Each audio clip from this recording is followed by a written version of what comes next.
বুজুর্গকে যায় বলে আপনি কেমন আছেন? খুব ভালো আছি, খারাপ থাকবো কেন? আমার মতো সুখী মানুষ হয় যার কথায় সূর্য উঠে, যার কথায় চন্দ্র উঠে, যার কথায় বৃষ্টি হয়, যার কথায় রোদ উঠে, যার কথায় গাছে ফল হয়, ফুল হয়। এরকম মানুষের কি আর কোনো দুঃখ থাকে নাকি? এ লোক হাসি আর কয় কি মাথা মাথা খারাপ হয়েছে নি? হ্যার কথায় সূর্য উঠে, হ্যার ইচ্ছায় সূর্য উঠে, হ্যার ইচ্ছায় সূর্য ডুবে যায়, হ্যার ইচ্ছায় বৃষ্টি হয়, তার ইচ্ছায় নাকি রোদ হাসে, তার ইচ্ছায় পানি বয়ে যায়, বাতাস বয়ে যায়। এটা কেমনে কি বলেন বুঝি না, বুঝবা কেমনে? আসলে আমি এমন একজন বান্দা যে আমার নিজস্ব কোনো ইচ্ছা শক্তি নাই, আমি কাজে লাগাই না ওইটা। আমার সব ইচ্ছাটা আমি আমার আল্লাহর ইচ্ছার কাছে বিক্রি করে আমার নফসকে আমি দাবায় ফেলেছি। এবার জগতে যা হয় আল্লাহর ইচ্ছায় সব এগুলো আমার ইচ্ছা হয়ে গেছে। আমার নফস শয়তান যেটা, এটার গোলামি আমি করি না, বুজুর্গ বলে, কারণ এটা শয়তান, ওর খাহেসাত পূরণ করে শেষ করার না।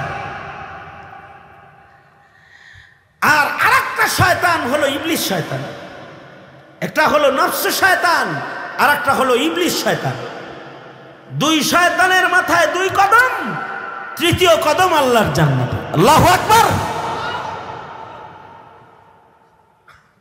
এখানে যারা আজকে এখানে বসে রয়েছেন, ওই বাজারে যারা রয়েছে, তাদের কানেও মাইকের আওয়াজ যাইতেছে, তারা তাদের নফস বলতেছে এনে বয়ে বয়ে শুনি, ওনে যাওয়ান লাগবার। কিন্তু নফসের চাহিদা মতো শুনলে সব একরকম, আর সুন্নত তরিকায় শুনলে সব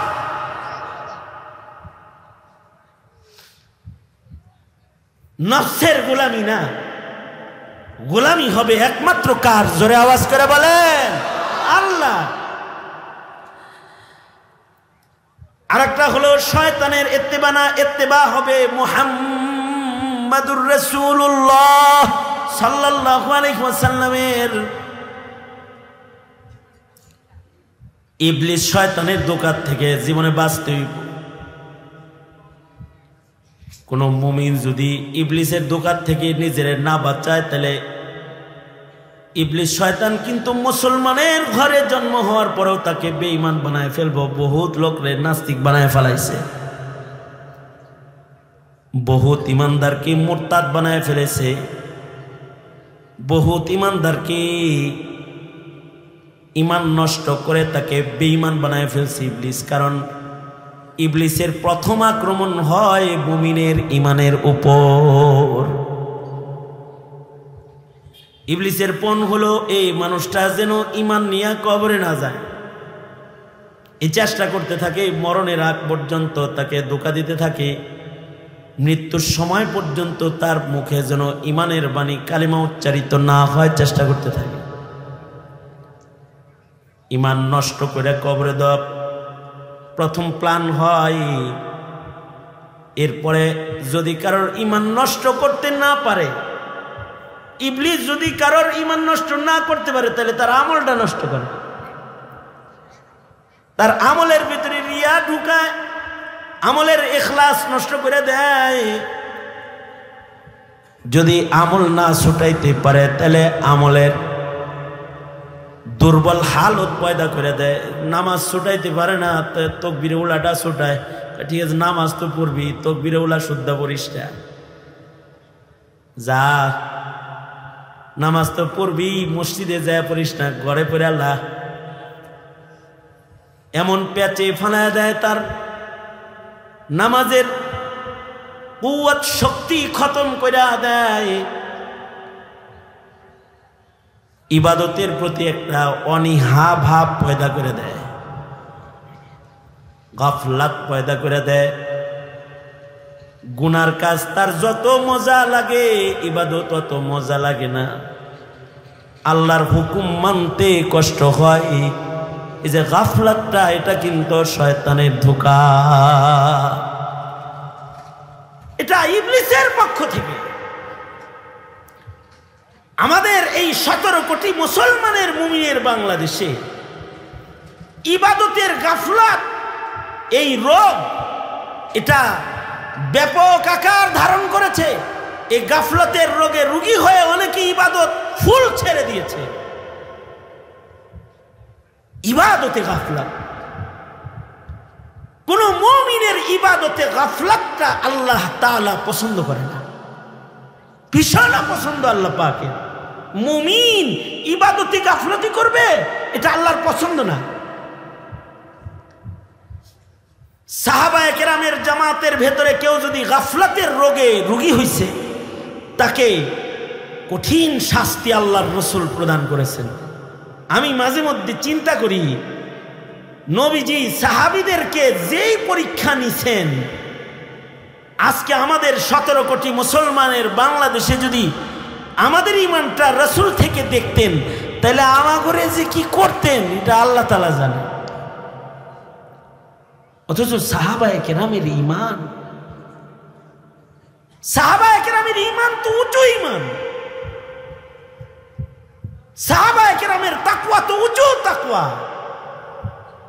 জান্নাতের সরাসরি সার্টিফিকেট পাওয়ার পরেও কান্দে।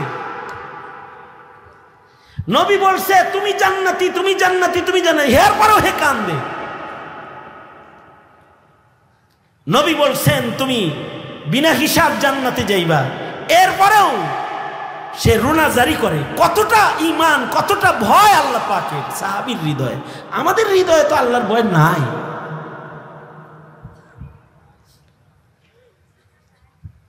আল্লাহর রাসূল সাহাবীকে সরাসরি বলে দিলেন যে তুমি জান্নাতে যাইবা। এরপরে আবার সাহাবী জান্নাতে গেলগা পড়ে, রাসূল বললেন যে ও জান্নাতে গেছে।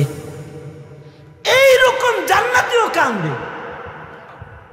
ইমানের মজবুতি আর তাকওয়া এত যে আল্লাহর ভয়ে কান্দে। যেমন জঙ্গে মুতা, জঙ্গে মুতায় আল্লাহর রাসূল রোমকদের সাথে যুদ্ধ, আল্লাহর রাসূল 3 সেনাপতিরে বলছেন তোমরা শহীদ হবে। তার মানে শহীদ হইব মানে কই যাইব? দোজখে যাইব না জান্নাতে যাইব? এক কথা জোরে আওয়াজ করে বলেন, কই যাইব? কে বলতেছে শহীদ হবে? আল্লাহর রাসূল নিজে বলতেছে। জঙ্গে মুতার তৈয়ারি চলছে, আল্লাহর রাসূল বললেন আই যায়েদ ইবনে হারেসা, তুমি মুতার যুদ্ধে 1 নাম্বার সেনাপতি, তুমি শহীদ হবে। তুমি শহীদ হওয়ার পরে দ্বিতীয় সেনাপতি হবে জাফর ইবনে আবি তালিব। নবীজি বলেন আমার চাচতো ভাই জাফর এটা দ্বিতীয় সেনাপতি হবে। জাফরকে বলে দিলেন জাফর তুমি শহীদ হওয়ার পরে আব্দুল্লাহ ইবনে রওয়াহার নওজওয়ান যোদ্ধা সাহাবী সে সেনাপতি হবে। আল্লাহর রাসূল বললেন এই লস্কর তোমরা যারা যুদ্ধে অংশগ্রহণ করবে যাবে, আমার বর্ণনার এই 3 সেনাপতি শহীদ হয়ে গেলে তোমরা নিজেরা সেনাপতি একজন বানায় নিবে মশওয়ারা করে।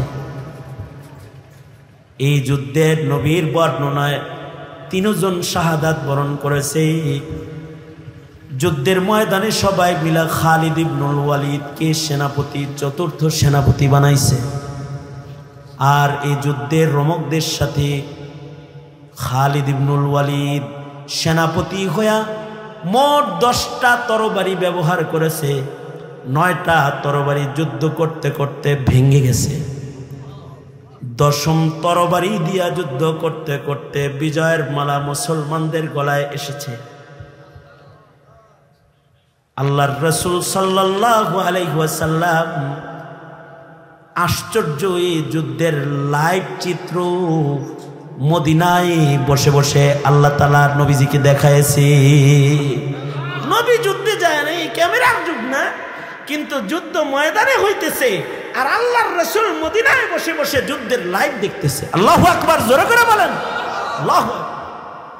আল্লাহর রাসূল যুদ্ধের লাইভ দেখতেছেন, যুদ্ধ হইতেছে 650 মাইল দূরে, কিন্তু আল্লাহর রাসূল লাইভ দেখতেছেন।